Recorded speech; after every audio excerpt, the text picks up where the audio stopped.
Welcome to the KAPOW Radio Show. Today's date is Monday, December 24th. And if you're listening to this show rather than singing Deck the Halls with Balls of Jolly or whatever, you are hardcore to the max. So we're going to continue in Josephus. The last few years, right before the final destruction of the Jewish temple and the city of Jerusalem, and the fulfillment of many prophetical events. Okay? The fulfillment of many prophecies by Christ and the prophets. Not all, but many. And it's important to understand, I think in this particular section here that I'm going to go through, starting in AD 64, which you have about 6 years before the final end, before the destruction, this particular period here, we're going to talk about how it all began to happen, how the Jewish revolt actually started and why it started, and some of the people and names involved in it and what really happened there.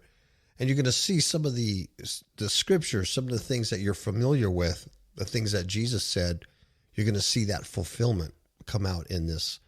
And it's pretty interesting. The other thing we're going to do is there's a couple of spiritual takeaways on it that we can apply to our Christianity. Things that the Jews were doing or didn't do, and things that were said then that we can then apply to us as Christians, but it changes due to Christ. So there's some spiritual takeaways from these historical lessons that I think are pretty interesting. We do have Miss KAPOW with us. Say hello, Miss KAPOW. Hello. Hello. All right, so we're ready to get into this because there's a lot here, and I don't want to blabble. So we're going to start in AD 64. And the name you need to know here is a guy named Florus, Josephus Florus. He's a Roman. He's not a Jew. He's a Roman, and he's a bad Roman. Matter of fact, when I was reading about this guy, I'm not saying it's him, but he sounds very much like the beast in Revelation, or at least one of the beasts. He sounds very much like that. When I say this term, don't get all nutted up. I'm not saying the Antichrist. He is an Antichrist. He's an anti-God, but he's more importantly, he's just a very wicked guy. And you're going to see that this Florence guy, the Roman, he's a procurator over Jerusalem, a sign there that a lot of the revolt that happened was due to this guy because he was so evil, so wicked. All right. So Josephus Florus. So this is a very important name to know. Florus, Florus, Florus. So he succeeded Albinus as procurator in AD 64. And he was so bad that he made the other guy seemed like a choir boy in comparison. Yeah, because Albinus, though he was evil, he was secretive about what he did. But Florus made no attempts to appear just. He didn't think it was worth his while to just rob individuals. He robbed whole cities at once. He gave total freedom to any robber who split their profits with him. This guy is like, think of your worst nightmare as a politician. This guy's something else. Under Florus, entire toparchies were desolated. A lot of people had to flee to other countries to get away from this guy. He was horrible. He's a Roman, and he's assigned over this area, and Rome doesn't know what he's doing. He's just running amok and just totally out of control, totally greedy, just a total beast. Like in Revelation, just a total beast. Cestius Gallus This guy is now president of Syria at the time. And although no one had dared complain to him about Florus before, now 3 million Jews, 3 million, approached him. That's approaching Cestius Gallus, another Roman above Florus. He's the president of Syria. They approach him when he came down to Jerusalem to celebrate the Passover. And this is in AD 65. So remember, this is 5 years before the total destruction. And the Jews complained that Florus was destroying their country. Now, this Florus guy was present at the accusation. So he laughs at the charges. Yeah, ha, ha, ha. And Cestius, his boss, quieted the crowd down. He says, look, I assure you that Florus is going to treat you more gently in the future. And Florus assured Cestius he would mend his ways, right? So you're seeing the very beginnings of this turmoil here because of this Florus guy. In truth, Florus was afraid the Jews would bring charges against him before Caesar. At the time, the Caesar was Nero. And Nero was not a very nice guy, right?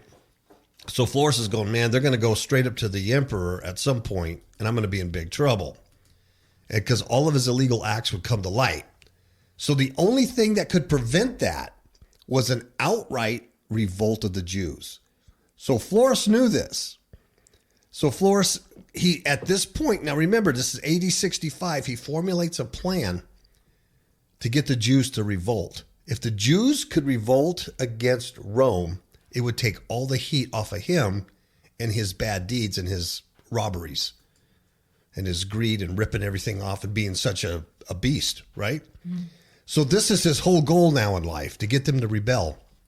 And this is important because as we understand the demise of the Jewish temple and the Jewish people in this day, the very things that Christ predicted, this guy was a huge catalyst to that.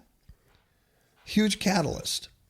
So Florus made the Jews' lives so miserable and so bad, more than ever. And he was hoping to get them to rebel.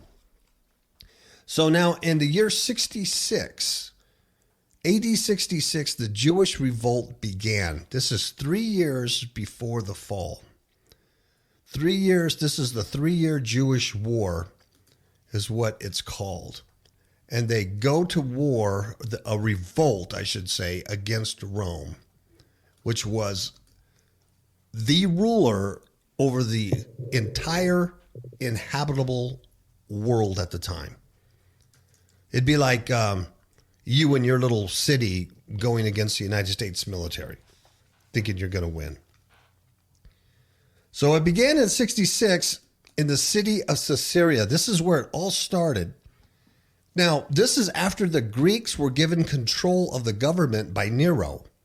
See, the Greeks were still very much involved in all of this. So Nero gives the Greeks control of the government in Caesarea. And the Jews of the city, they had a synagogue. They had a synagogue on some property owned by a Caesarean Greek. And they offered to buy it from the Greek at many times its value. But this guy refused to sell it. And so he started to build upon the land. Now, the leaders of the Caesarean Jews and a guy named John the publican bribed Florus with 8 talents to stop the work around the synagogue. So let's get this straight. There's some Jews that have a synagogue on Greek land. The guy won't sell them the land. So what they do is they bribe the corrupt governor, Florus, to stop the building. So what they do is no better. They bribe this corrupt politician, right? So what happens is Florus took the money and then he left for Sebaste and made it seem like he gave permission to the Jews to use force. So remember, his whole goal is to start a revolution. The following day, the Jews went to the synagogue to worship. And then there was a man from Caesarea there And he set an earthen vessel upside down in the entrance of the synagogue, and he sacrificed birds on it. And that was part of the Jewish ritual of cleansing a leper. And therefore, that insulted the Jews as a leprous people. That act was saying, you're leprous. The more moderate Jews urged going to the governors about the insult. Let's just take this, just do the legal thing. But the younger hotheads are now ready to fight. And then they also found more than a couple willing hothead Greeks close at hand, ready to fight. This is how it's all going to start. Now, there's an officer there in charge. His name is Jacundus. So he takes away the earthen vessel. He attempts to restore order, but he's not able to do so. And so the Jews collected all their books of the law, and they retired to a place called Norbata. It's one of their villages about 7.5 miles from Caesarea. So John and 12 other Jewish leaders went to Florus in Sabbace to ask for help. And they reminded him of the 8 talents they had given him. In other words, they bribed him and had bought him off to do something. And guess what Florus did to them? He throws them in prison for removing the books of the law from Caesarea. Wow. So these Jewish leaders, did they do the right thing by bribing a crooked politician to stop this Greek guy or make him sell his land to them because they had the synagogue on the land? No, they were just as bad. So this is the kind of people you're dealing with throughout this whole narrative. And so this Florus guy, he's so evil, he takes the money and then he throws them in prison. So what's going on in Jerusalem at this time? So this is happening in Caesarea, and now there's going to be a revolt there because people are mad because Florus imprisoned John and the Jewish leaders. So in Jerusalem at this time, the Jews there are outraged at the events that happened in Caesarea, but they keep their peace. They keep their cool until Florus removed 17 talents from the sacred treasure. And then they went ballistic. So they were outraged, but they didn't do a whole lot. So this Florus comes and he takes 17 talents from God's temple. And he claims that Caesar wanted them. So this dude is just nothing more than a robber. He's a crook, man. So then they went to the temple. And they're asking the people, let's call on Caesar for assistance, and reproaching Florus. And some even carried baskets through the crowd as if collecting money for a destitute person in order to shame this Florus guy. So instead of going to Caesarea to restore peace, right, as he should have, this Florus character marches on Jerusalem with a Roman army. And the people of Jerusalem, hoping to shame him, they go out to meet him, with the army with all courtesy, and they plan to acclaim Florus and play the part of submissive subjects. But this Florus guy, he's smarter. See, he's smarter than all these people because he's demon-possessed. So Florus says he sends a centurion, a guy named KAPOW, ahead of him with 50 soldiers. And here's what he tells them. He goes, if the Jews are continuing to pretend to honor me, I want you to tell them to stop their pretending. Because if they wanted to make fun of me, they should do it to my face, not only with words, but with weapons. So KAPOW's horsemen dispersed the crowd before it could shame Florus. And so the very next day, this Florus guy sets up court in the palace. And he calls the high priest. Remember, these aren't God's high priests. These high priests for the last 150 years have been chosen by men. The high priesthood, the Levitical priesthood, had already ended a long time ago. So Florus, he calls the high priest and some of these leaders to the palace, and he demands they surrender those who had tried to insult him the day before. So these Jewish leaders apologize for the crowd's actions. They go, look, it's impossible to separate the guilty from the innocent. In such a crowd, we don't know who did it, but look, we're all sorry. So let bygones be bygones, we don't know who did it. Things haven't changed, have they? Exactly. So, they're lying. We don't, we can't tell you.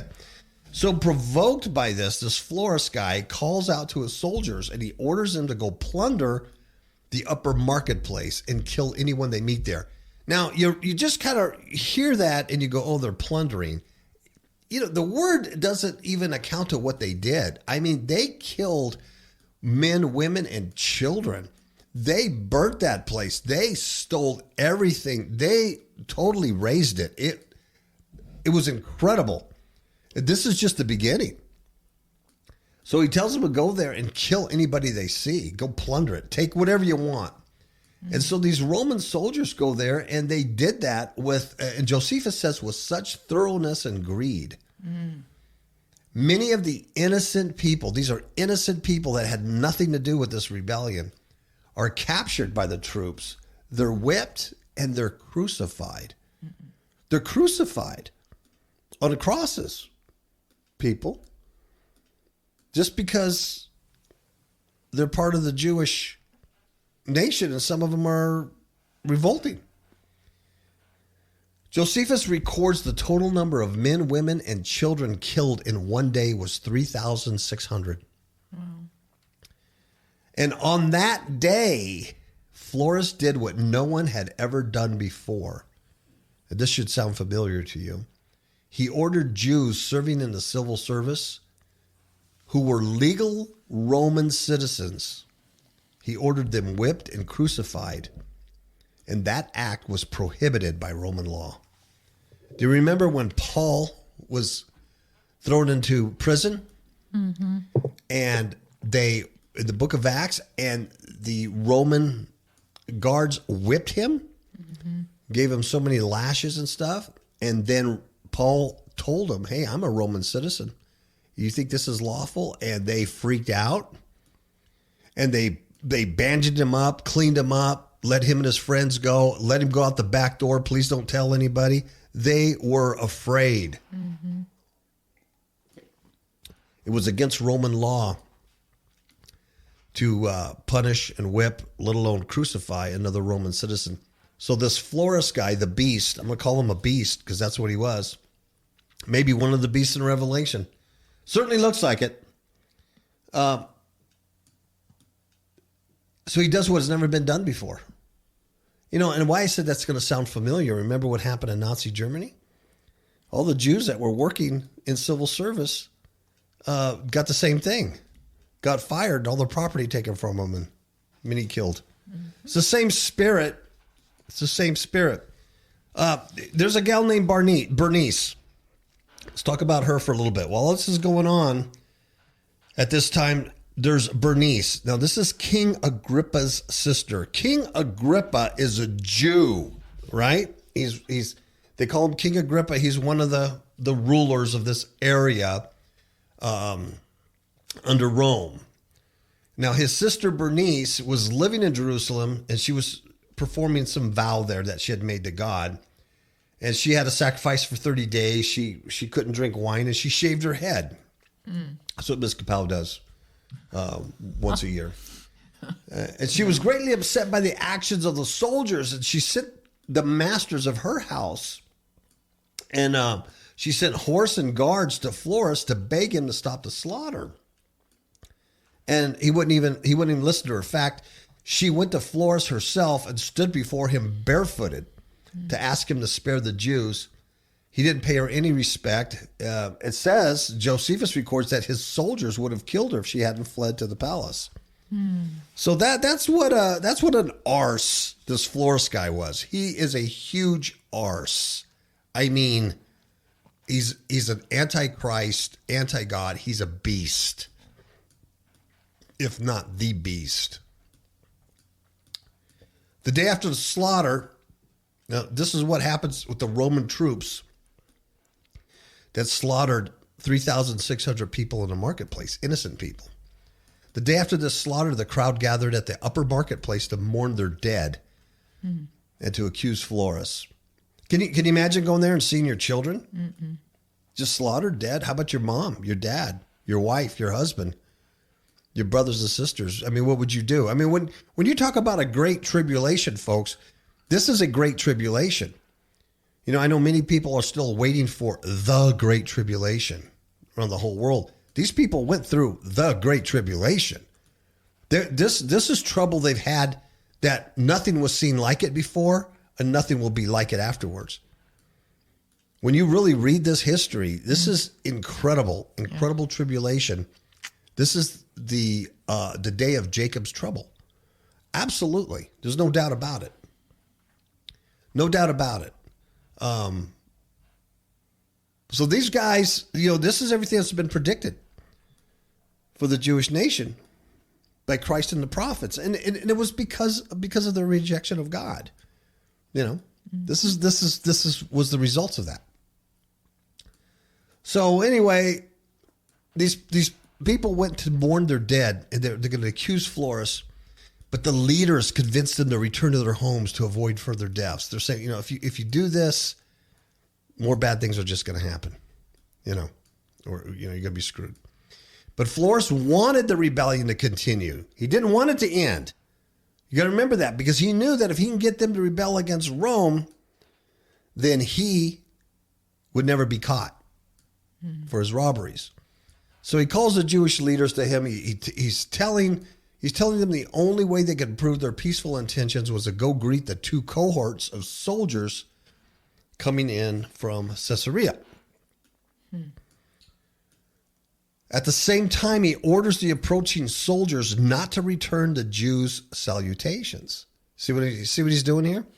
He's telling them, in order to prove you're loyal to me, when I send these soldiers to you, you greet them. But then he tells the soldiers, if they greet you, don't return the salutations. And if the Jews complain about me, I want you to kill them. I want you to use your weapons. Is this guy something else? Is this guy a snake or what? So the high priest assembled the crowd in the temple. They appeared before them in mourning, carrying the holy vessels, the ornamental garments, and encouraging the people to greet the Romans politely. So they have all the religious trappings of the temple, but there's no God there, right? There's no spirit of God anymore there. So if they did so, the priest told them, Florus would have no cause to begin a war with them. So in this way, they quieted the seditious, crowd. They won the crowd over to the point of view. They let him out to greet the approaching soldiers. They showed respect, but the soldiers refused to return their greetings. So some of the seditious in the crowd, some of these hot-headed Jew boys, they called out against Florus. And guess what happened? The Romans attacked the crowd as ordered, and they killed many. And they caused a panic that crushed even more people. And so the crowd was pushed through Bezetha as the soldiers forced their way through to take the Tower of Antonia and the temple. So this created a big problem. So this made Florus very happy because this is what he wants. He wants a fight. He wants them to rebel. So he keeps doing things he's pushing their buttons. He's playing chess with them, and he's playing them like a fiddle. Everything he does, they play right into it. So Florus is eager to take Antonia, that's the fortress there, and the temple's treasure. He wants the money. So he led his soldiers out of the palace, but the crowd turned on them and started throwing darts down at them from the rooftops, forcing the soldiers to retreat to the palace. Now, some of the Jews were afraid that Florus would return and capture the temple, so they climbed to the top of these cloisters that adjoined the fortress there, and they knocked him down. And although Florus was eager to capture the temple treasure, he stopped his attempts once the cloisters were destroyed. And he called together the high priest and the Sanhedrin, and he told them he was leaving the city, but would leave troops behind to maintain the peace. And the Sanhedrin and stuff, they said, okay, but we don't want those same Roman soldiers who killed all the people. So Florus says, okay, I'll give you different soldiers. And then he left, and he took his army back to Caesarea. So he's still looking for a way to make the Jews rebel. He writes to Cestius, his boss, and he accuses the Jews of revolution against the Roman government. Is this guy a beast or what? Wow. So the leaders of Jerusalem and Bernice also sent letters to Cestius about Florus. In order to find out the true facts of the matter, the Cestius guy sends a tribune named Neopolitanus to meet King Agrippa and look into the problem with him. So, you got two sets of people. Florus is saying, hey, they're rebelling. And then, of course, they're saying Florus is a beast. He's just horrible. Okay, so this is important. We're going to get to some spiritual lessons here. This is King Agrippa's speech to the Jews, to the crowd, right? The crowd asked Agrippa and the high priest for permission to send ambassadors to Nero. They just want to go straight to the emperor and report Florus. And they're not able to do that because they keep being told, go through the chain of command, don't do this, don't do that. All the while, this Florus guy wants them to rebel so he can destroy them.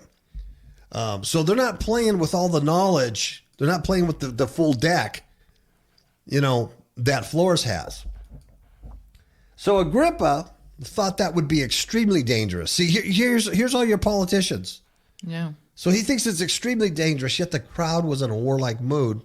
So he calls them together. He placed his sister Bernice where they could see her, and then he spoke to him. So they liked Bernice. So here's my sister, calm down, blah blah blah. So this guy's a Jew, but he's more concerned about his little rulership or everything than doing the right stuff, Mm-hmm.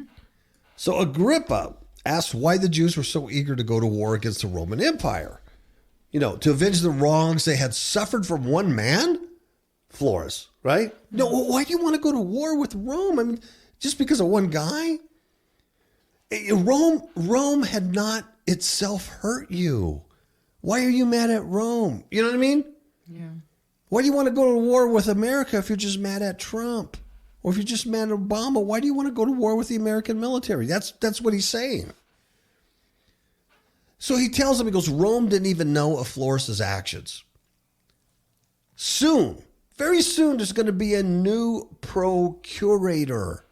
It's going to be appointed, and perhaps their wrongs would be righted. So there's going to be another guy that comes in. Okay, just wait 8 years. There's going to be another president. It's all going to be okay. Right? and then he asked him, he goes, do you seek to regain your liberty? He says it was too late for that. Once Pompey took Jerusalem, that was in 60 BC when that happened. Once the Roman Pompey took Jerusalem, it was over. And so King Agrippa tells them, far stronger people than you have submitted to Roman rule. Once they were defeated, and now they live with very few Roman soldiers in their midst. You know what I'm saying? So what he's telling them is just submit, just don't make waves. There's going to be another president. There's going to be another procurator. Everything's going to be okay. Do you honestly think you're going to rebel against, the U.S. military? Come on. Now, here's our spiritual lesson here. Because this is a Jewish leader. He's King Agrippa.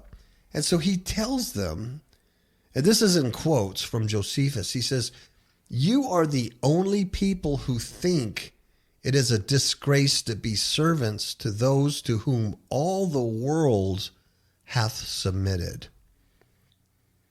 You are the only people who think it's a disgrace to be servants to those to whom all the world have submitted. Everybody else is submitted to Rome, and they're fine, but you're the only people who think that you shouldn't be. Now, why this is a spiritual lesson? Because as a Christian today, don't you hear that? Yeah. You think as a Christian that it's a big disgrace, to submit to a satanic rule. You can't be, you need to be part of the world. You think that, you're above the world, that you're so heavenly minded, you're no earthly good. Everybody else is submitted to Satan. Have you turned on TV lately? Have you watched cable? Have you listened to music on Spotify? Have you watched YouTube? Have you? Well, everybody's submitted to the rule of Satan. Why do you think that you shouldn't? You see the lesson here? And this is what some of our Christian leaders are telling us. Just go with the world. It's about church progress. It's about getting people in, man, attracting the young people. Let's go to Hillsong. Why should you think it's a disgrace to be part of the world, Hillsong? Let's get Justin Bieber in here. And then Agrippa continues. He goes, what sort of army do you have? You know, where are your arms? Where's your fleet? Where's your boats? What kind of riches would you need to go fight Rome? In other words, how are you going to fight Satan? How are you going to fight the world? Just give in. You know, you live in the world. You got to enjoy these things. King Agrippa says, he tells them, are you richer than the Gauls? Are you stronger than the Germans? Are you wiser than the Greeks? Are you more numerous than all men upon the habitable earth? Right? Now here, this is important for us. This is a spiritual lesson. Because we as Christians, we go to war against Satan because we have Christ. You understand that? Greater is he within us than he that's in the world. That's why we could go to war. That's why we're told not to be part of this world. That's why Miss KAPOW and Brother KAPOW, back in late 2011, said, let's do a podcast called Kingdom Against the Powers of Wickedness. KAPOW. Kingdom Against Powers of Wickedness. We're going to raise up this banner and we're going to do everything in our power to fight Satan. We're going to expose evil. We're going to talk about his tactics, his work, his demons, and we're going to try to enlighten people and try to get them to go to war. Because it's not us doing it. We have Christ. And we do it in Christ. Because we're not abandoned by our God. See, but back in their day, they rejected Christ. They didn't have Christ. They rejected God. They didn't have God anymore. So King Agrippa tells them, yes, it's hard to endure slavery, but look how many do. Wow. Folks, have you even heard something like that?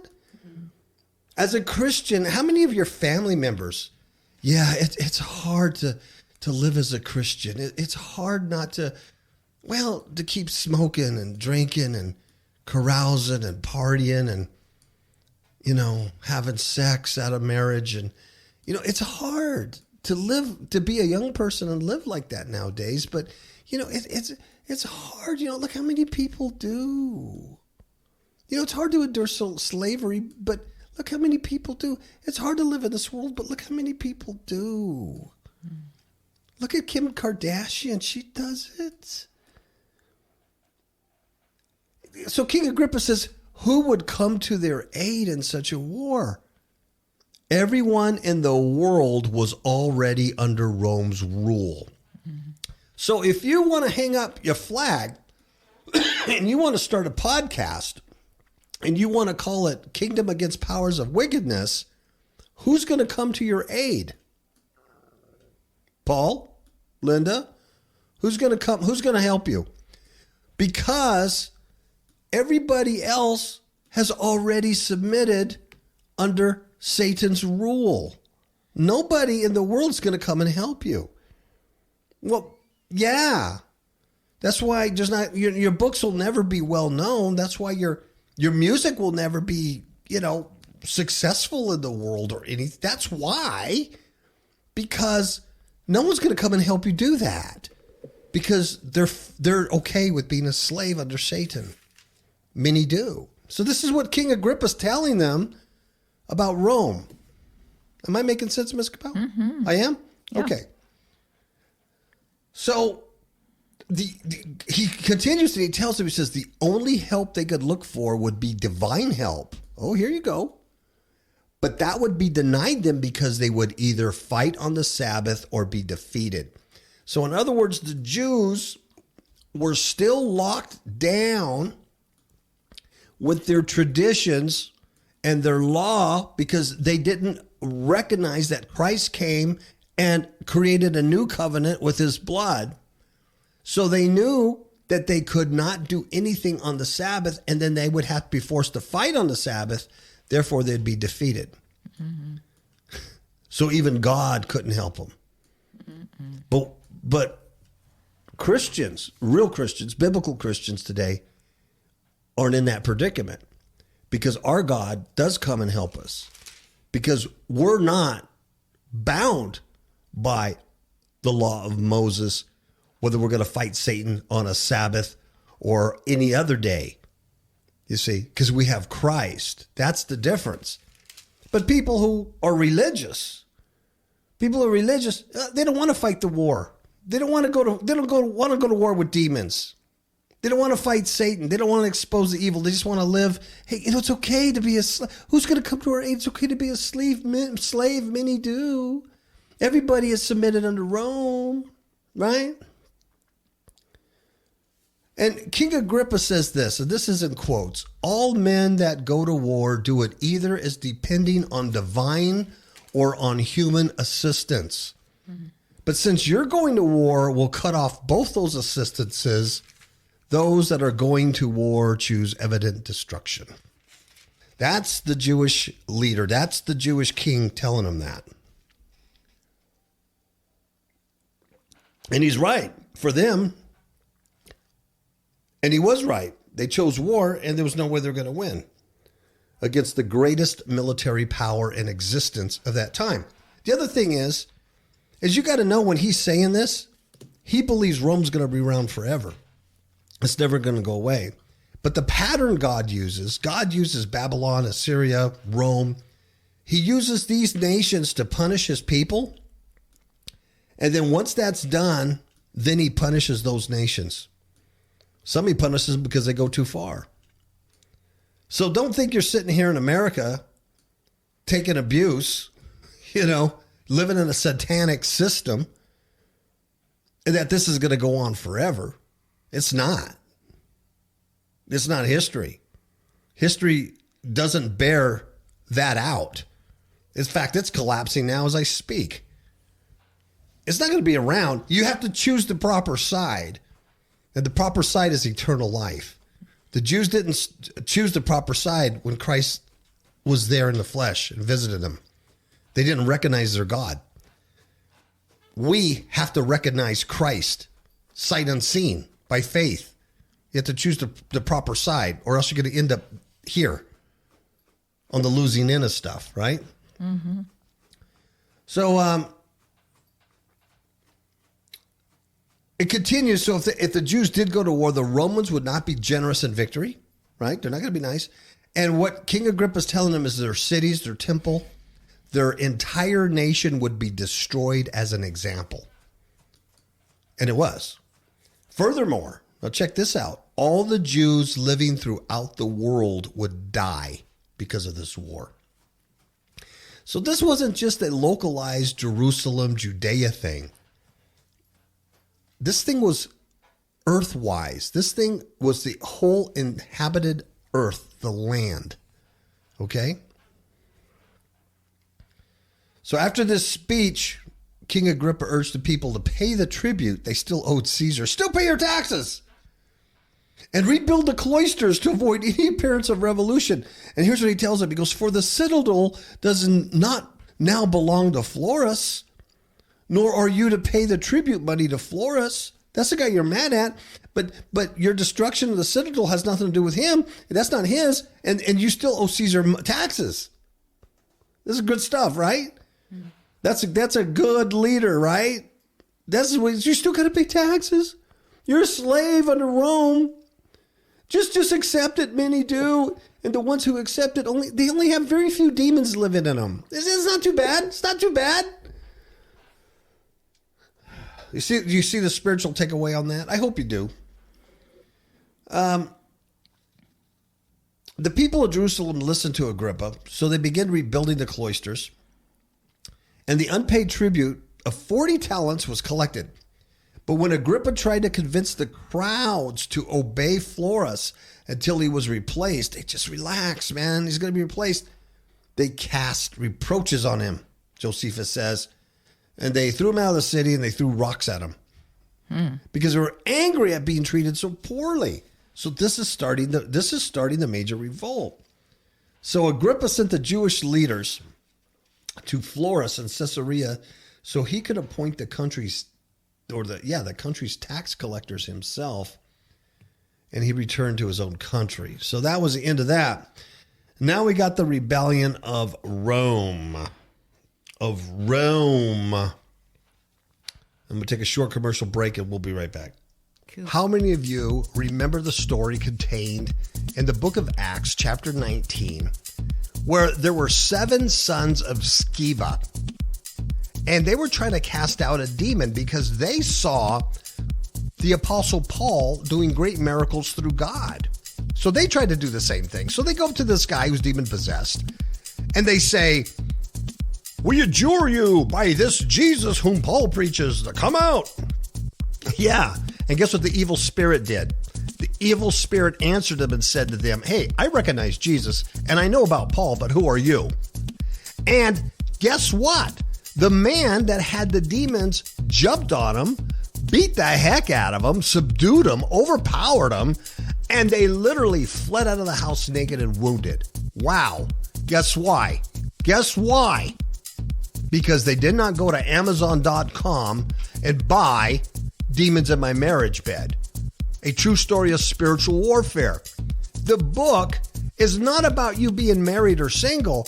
The book is about dealing with demonic forces, and you need to know how to do that today more than you ever have for your own life and for those around you.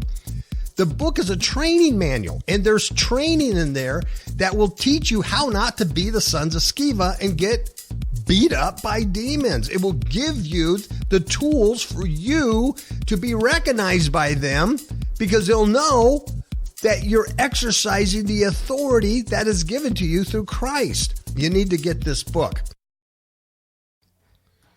Okay, so let's talk about the rebellion against Rome now. Here's what Florus wanted: rebellion. So soon after all this stuff happened, some of the more warlike of the Jews assaulted and took Masada. People, are you aware of the fortress of Masada there in Israel? And so they killed all the Romans that were stationed there and putting their own troops in the fortress. Then at the same time, this guy named Eleazar, he was the temple governor at the time. He was the son of Ananias, the high priest. So this guy, Eleazar, persuaded the priests not to accept gifts or sacrifices from non-Jews. And they rejected the sacrifice of Caesar. Even though the high priest said that much of the temple itself came from the donations of non-Jews, and no one's sacrifice had ever been refused before. Wow. See what's happening? Realizing they couldn't stop the impending revolt and knowing they would be the first to be punished for it, the high priest and leaders sent ambassadors to Florus and Agrippa. Simon, the son of Ananias, led the delegation to Florus. Saul, Antipas, and Costobarus led to the one to Agrippa. Both men were asked to bring their armies into Jerusalem and put down the sedition before it became impossible to stop. So these Jews, these priests, are going to Florus, the bad guy, and to Agrippa, the goofy king, and going, "You need to send armies here to kill our, stop these people because they're going to rebel and we're all going to die." But rebellion was exactly what Florus wanted. So this rebellion is exactly what he wanted. So he sends his ambassadors away without an answer. Agrippa, however, was anxious to save the Jews for the Romans. He wanted to save Jerusalem for the Jews. So he sends 3,000 horsemen to Jerusalem. And the high priests and the Jewish leaders and the king's soldiers and all the citizens against the revolt, they then seize the upper city. So now there's a division here. It's these citizens, these other Jews are going, "We're against you for revolting." And they seize the upper city. But the rebels, that's what they're called, the ones that want to revolt, the rebels take the lower city and the temple. And war continued between the two groups for 7 days, neither willing to give up any of its territory. So you see how they're fighting each other here? And on the 8th day was the festival of Xylophory. What is that, right? That's when everyone brings wood to the temple for the perpetual altar fire. So those who held the temple prevented the others from observing the festival. And then the rebels were joined by many of the Sicarii. Those were the assassins. And which gave them the strength to drive the king's soldiers out of the upper city. And the house of Ananias, the high priest, and the castles of Bernice and Agrippa were burned, along with the public archives containing the records of all debts. Now, remember when there's some scripture there in our word that says that these captains and these high-ranking men and everybody would go into the caves of the earth. Mm-hmm. Remember that? Mm-hmm. And they would hide. Yeah. Well, Josephus records that some of the men of power and high priests fled to underground vaults for safety. Mm-hmm. Interesting. Mm-hmm. Others to the upper palace with the soldiers. And then on the following day, the rebels attacked Antonia. That's the fortress. Besieging the garrison there for 2 days. And then they took it. And they killed the soldiers there. Those are Roman soldiers they killed. They set fire to the garrison. They attacked the upper palace. And everybody's in war. So this is now the Jewish war. This is now really the very beginning of the very end. You know, because within a few, 2 years, 2.5 years, total destruction happens. But this is how it started. This Flores guy wanted this to happen. And you have cool heads fighting against hot heads, and the hot heads are prevailing, and and for good reason. They're really getting a raw deal here, but yeah, they're fighting a power they're just not going to be able to win. So now, in the meantime, there's this guy named Menahem. He's from Galilee. He's the son of Judas. He took some men. He broke open Herod's armory at Masada. He took all the weapons. He arms his people. He arms some other robbers. He goes back to Jerusalem. He takes over as a rebels leader. They undermine one of the palace's towers. They burn it until it collapses. And then they find its defenders had built a second fortification beyond the tower. And then the defenders wanted to surrender. So Menahem accepted the surrender of the king's soldiers and Jewish citizens, but not of the Romans. The remaining Romans fled to the royal towers. And this Menahem guy killed many of them before they could reach safety. So the next day, Ananias, the high priest, was captured in an aqueduct and killed, along with his brother Hezekiah. And Menahem, encouraged by his victories, became so cruel that Eleazar and his men turned against him, attacking them in the temple with the help of many of the people. A few of Menahem's band fled to Masada, but Menahem was captured. He was publicly tortured and killed. And this is going on the streets of Jerusalem, folks, and in the temple. Sounds very violent, huh? Oh, yeah. So this is what I'm talking about. This is Great Tribulation. This isn't, this isn't like, later on, the Antichrist is going to come and we're going to go through Great Tribulation and, I made pre-trib, post-trib, mid-trib. I mean, folks, this is Great Tribulation. This is Jacob's trouble, man. Jacob's trouble, not America's trouble. This is nothing had ever occurred like this to this extent. This is incredible. I'm not even, oh my gosh. Through all these people have died. There's a guy, a Roman general named Metilius.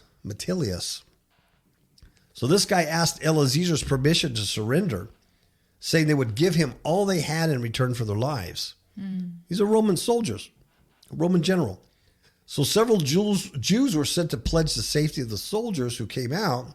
They laid down their arms and prepared to leave in peace. And once they were disarmed, Eleazar had all of them brutally murdered, except Metilius, who promised to become a Jew and was spared.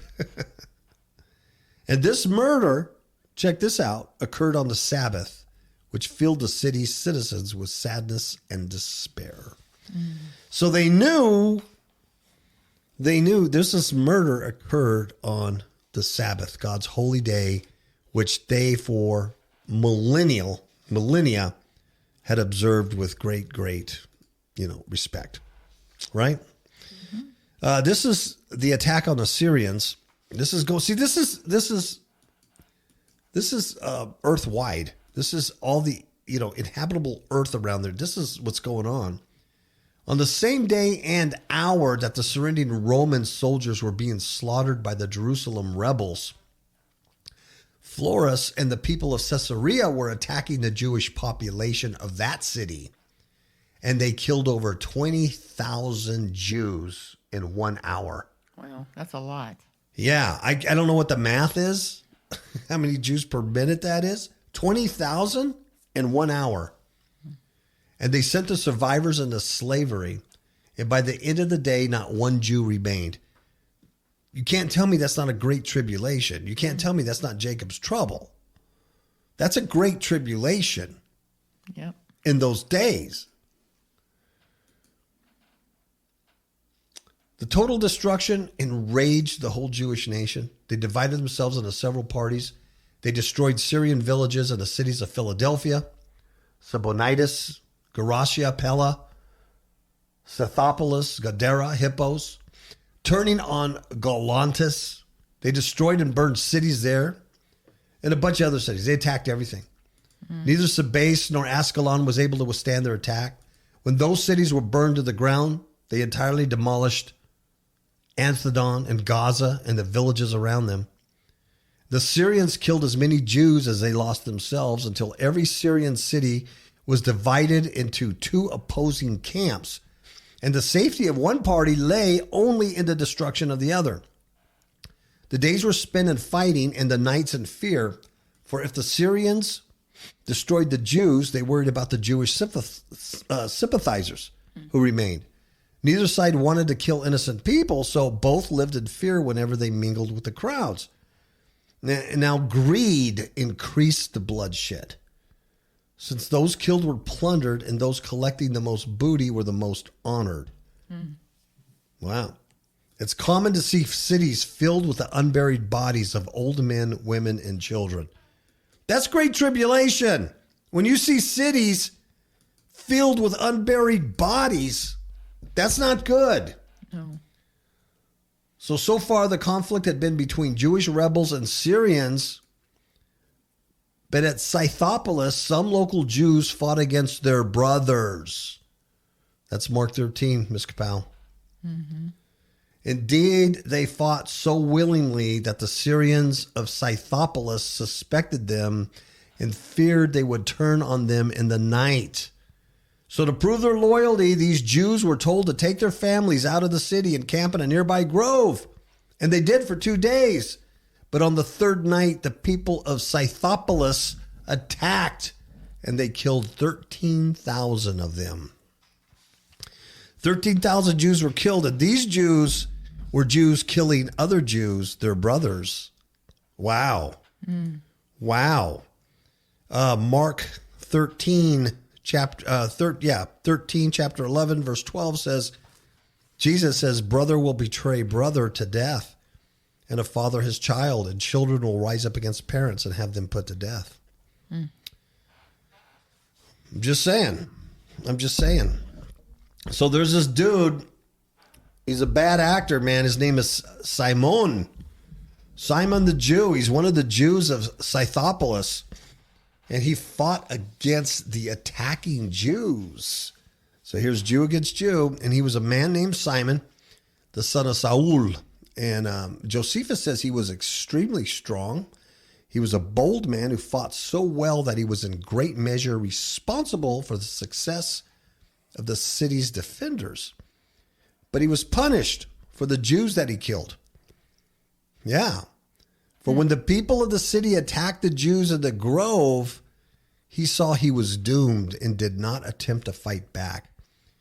Instead, he called out that he deserved to die for fighting his brothers and he would kill himself so no one could boast of his death. Then he killed his whole family one by one, all of whom seemed to prefer to die by his hands than those of the enemy. And so what he does is he stands on the bodies of his dead family members so everybody could see him, and then he drives his own sword into his body, killing himself. That's pretty heavy. Mm-hmm. Jesus says brother will betray brother to death, and father his child, and children will rise up against their parents and have them put to death. Interesting. Mm-hmm. This is the whole habitable world. So in addition to Scythopolis, there's other cities turned against their Jewish citizens. So it's all going crazy. It's now the Jews are rebelling against Rome, and now these other cities and areas are now turning against anything Jewish. 2,500 were killed in Ascalon. 2,500 Jews were killed in Ascalon. The city of Ptolemais killed 2,000 and enslaved many. Tyre killed a great number, imprisoning even more. Hippos, Gadara, and the other Syrian cities killed the boldest of the Jews living there and imprisoned the rest. Only the Antiochians, the Sidonians, and the Apameans spared the local Jews and refused to imprison them, perhaps because the Jewish population was small in those cities. More than likely, they saw no reason to kill peaceful citizens. The garrisons also spared their Jews, escorting those who wished to leave safely to their borders. That's a great tribulation, isn't it? Mm-hmm. Mm-hmm. Yeah. Agrippa's kingdom was what was going on with Agrippa's kingdom at the time. He was at Antioch with Cestius, remember, Festus's boss, when the revolt began. So the revolt's already happened. We're already in war. So he leaves this guy named Norus in charge of the public affairs of his kingdom. 70 of the most prominent men in Batanea went to Norus when the fighting began and asked him for troops to protect their territories.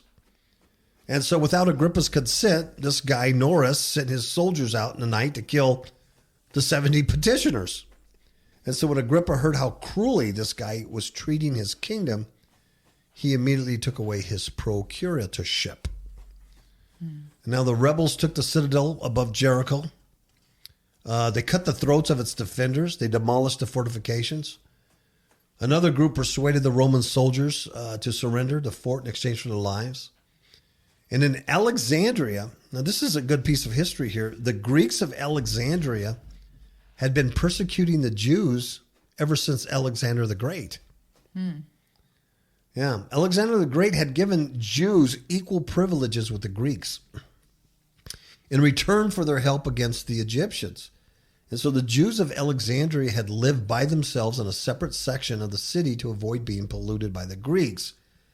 And although the persecutions were always punished by the governors, they never ceased. Yeah. So now that the war broke out in other countries, the relations between the Jews and the Greeks in Alexandria became more strained, and then violence broke out between them. Tiberius Alexander, the governor of the city, he couldn't restore order without using force. So he sent out 2 Roman legions and 5,000 additional troops.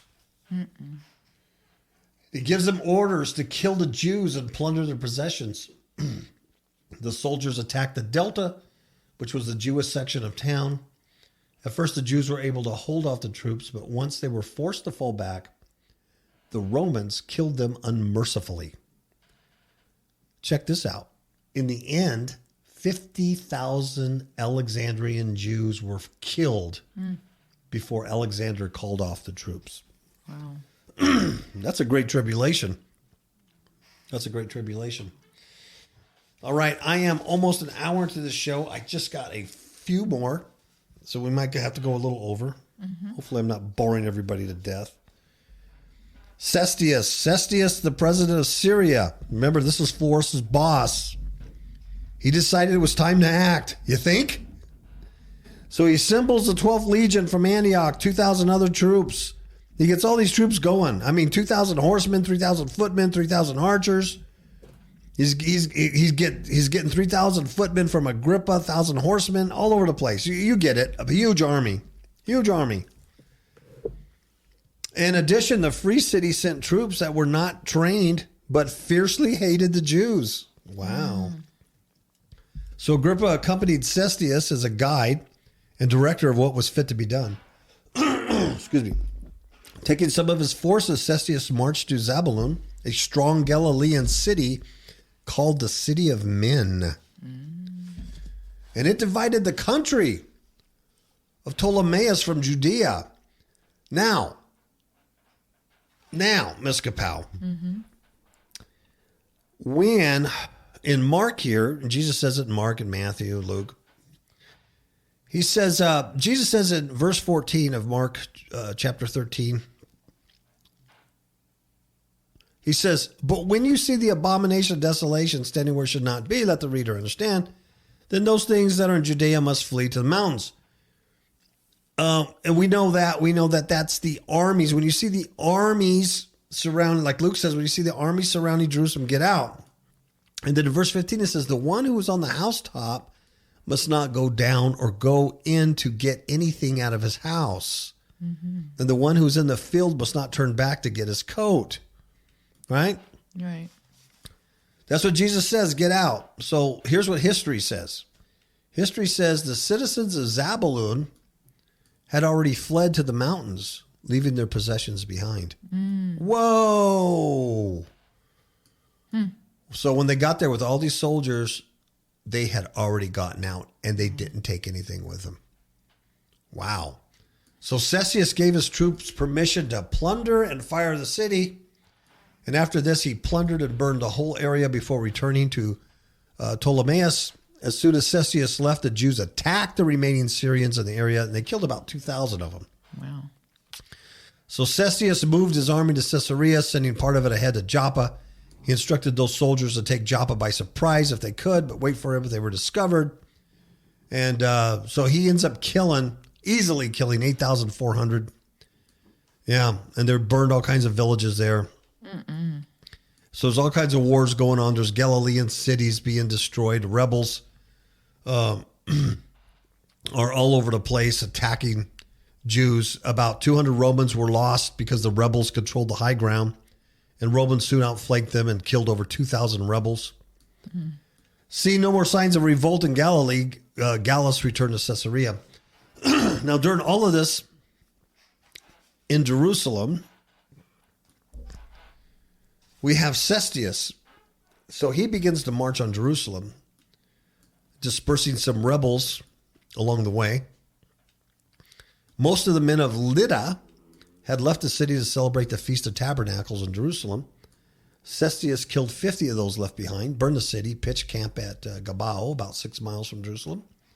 And even though it was a Sabbath, when the rebels of Jerusalem saw Cestius was approaching, they left the feast, took up arms, and fell on the Romans. With such strength that the ranks were broken and many of them killed, Cestius' whole army would have been destroyed if his reserves had not returned to support the ranks. The Romans lost about 515 men, the Jews about 22.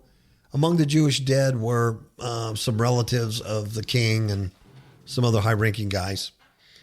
And when the front of the Jewish army was cut off, they retired to Jerusalem, but Simon, the son of Giora, attacked the back of the Romans as they climbed Bethoron, carrying off many of their pack animals and leading them back to town. So Cestius stayed at Bethoron for 3 days, giving the Jews time to take the high parts of Jerusalem, set watches at the city's gates, and occupied the hills outside of town around the Roman army. So this is amazing because this guy kind of like made mistake after mistake in this deal. Seeing that the Roman army was in danger, Agrippa sent some other guys that were also known to the Jews to encourage the crowd on the hills outside the city to cease fighting. He promised that Cestius would forgive any who joined him. To prevent the crowd from deserting them, the rebels killed the two guys, the two witnesses, Phoebus and wounded Borsius. Yeah, the crowd was outraged at this attack on the ambassadors and beat the rebels with stones and clubs, driving them back into the city. Wow. This is just a mess. So Cestius, he sees this order of the Jews. He attacks with his whole army. He drives everyone back into town And then he pitched camp on a hill called Scopus, just near Jerusalem. And he refrained from attacking for 3 days, hoping some of those inside would surrender. But in the meantime, he sent soldiers out to seize wheat from neighboring villages. And on the 4th day, he assembled his army, brought it to Jerusalem. Now, the crowds at Jerusalem were kept in control by the rebels.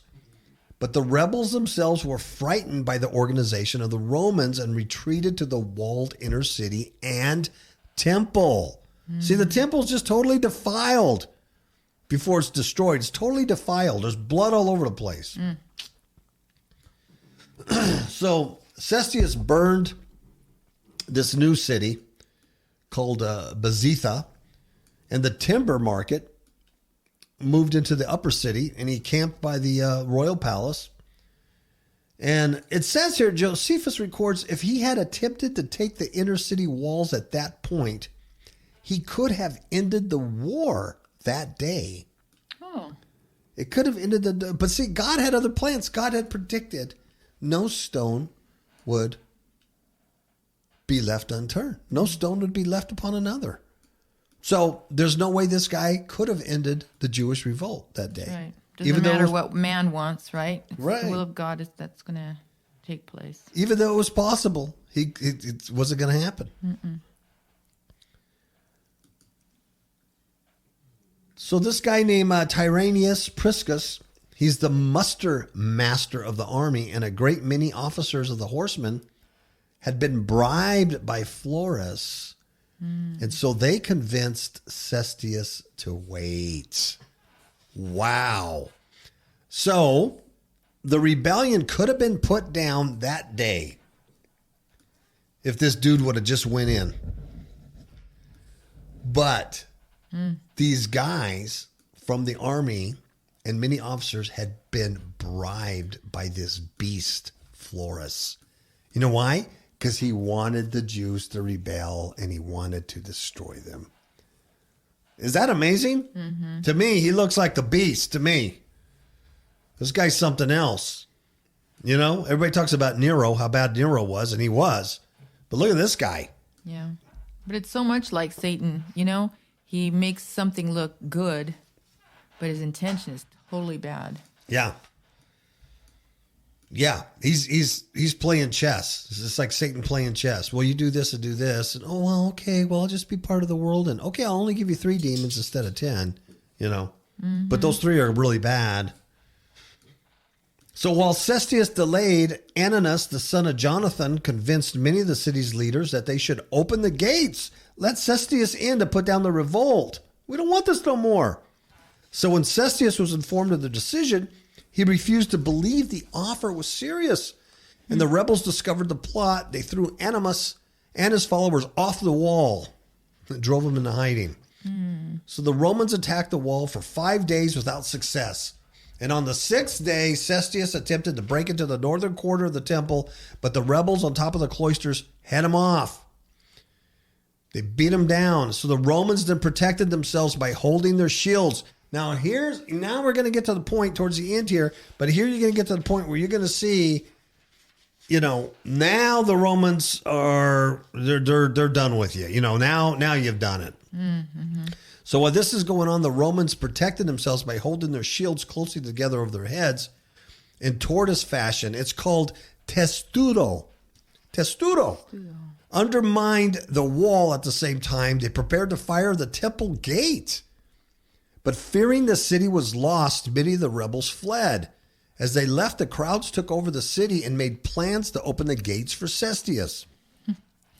Had Cestius continued the siege a little longer, he would certainly have taken the city.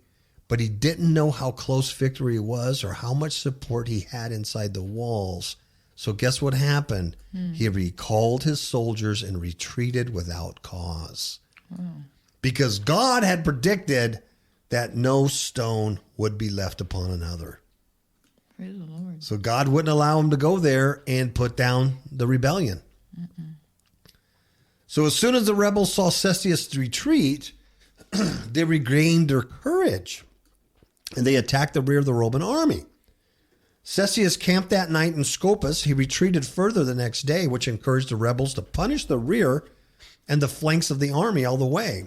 The Romans, thinking a great crowd was chasing them, did not dare turn back and fight those attacking their rear. The rebels attacking the sides of the Roman formation were safe because they were unburdened and fast. The Romans were afraid their ranks would be broken if they had paused to fight back. Any Roman who was separated from the army was slain, including Priscus, the commander of the 6th Legion, Longinus, the tribune, and Aemilius Secundus, the commander of a troop of horsemen. With much difficulty, the Romans reached their camp at KAPOW.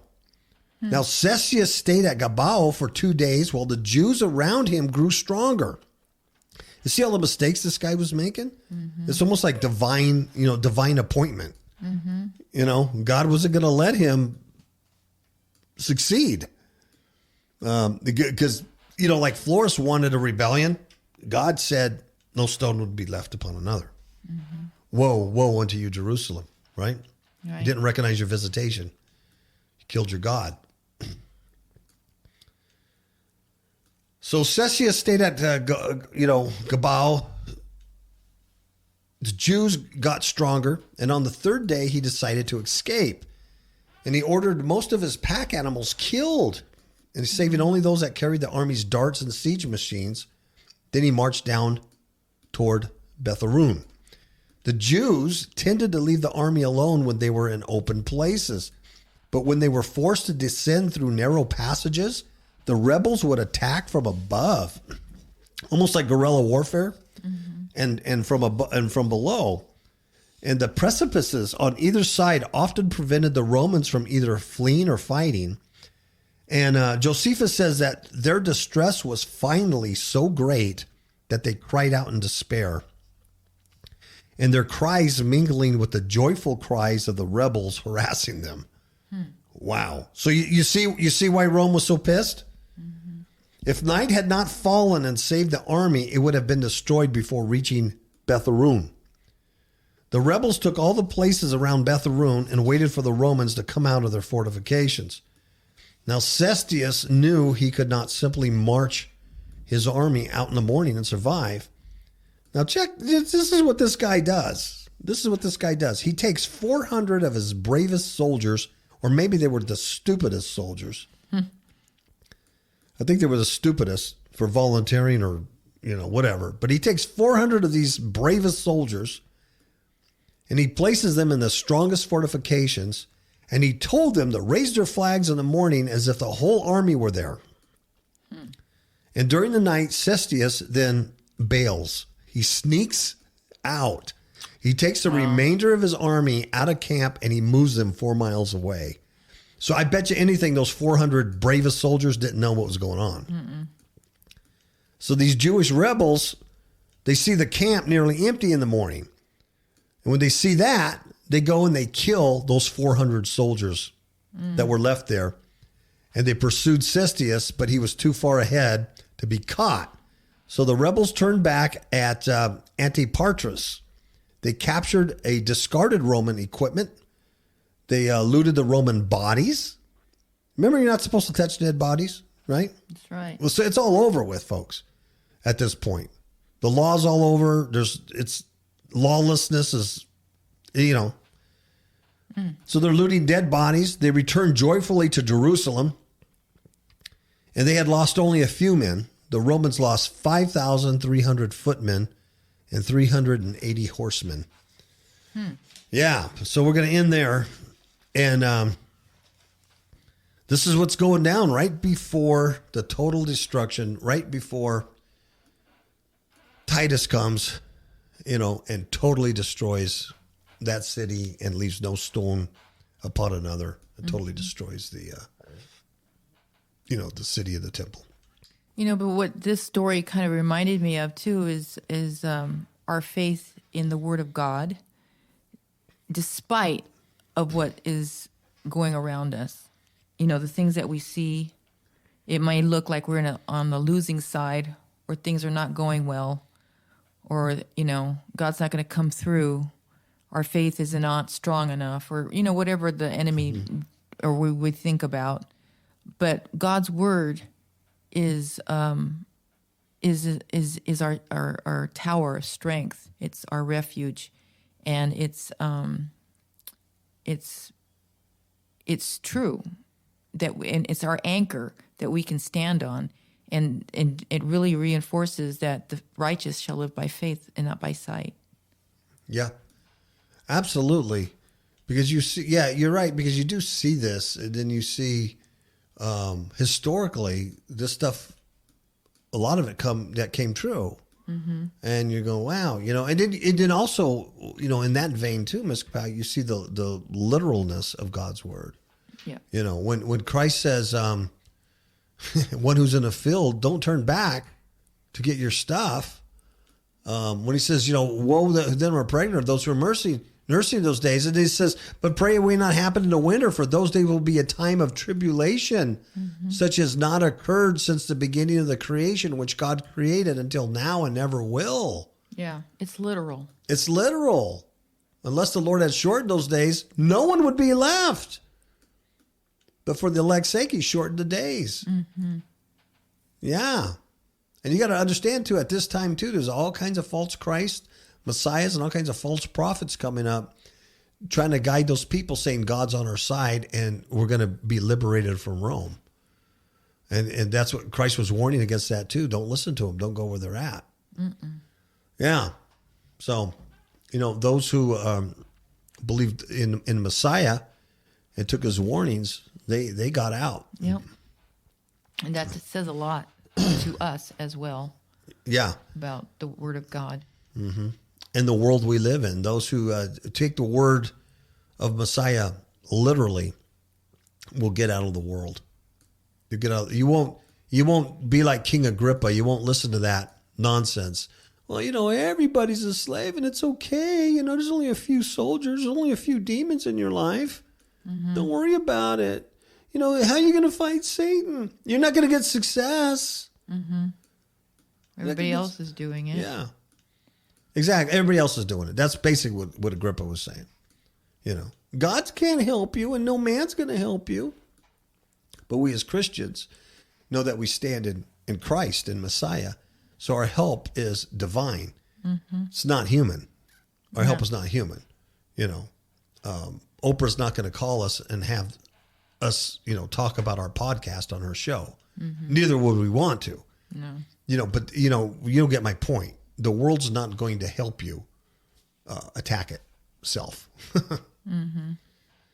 All right, Ms. KAPOW, I am like an hour and 18 minutes in, and this is a long one. Yes, it is. All right. It was good. All right. Good night. Good night. Ciao, babies.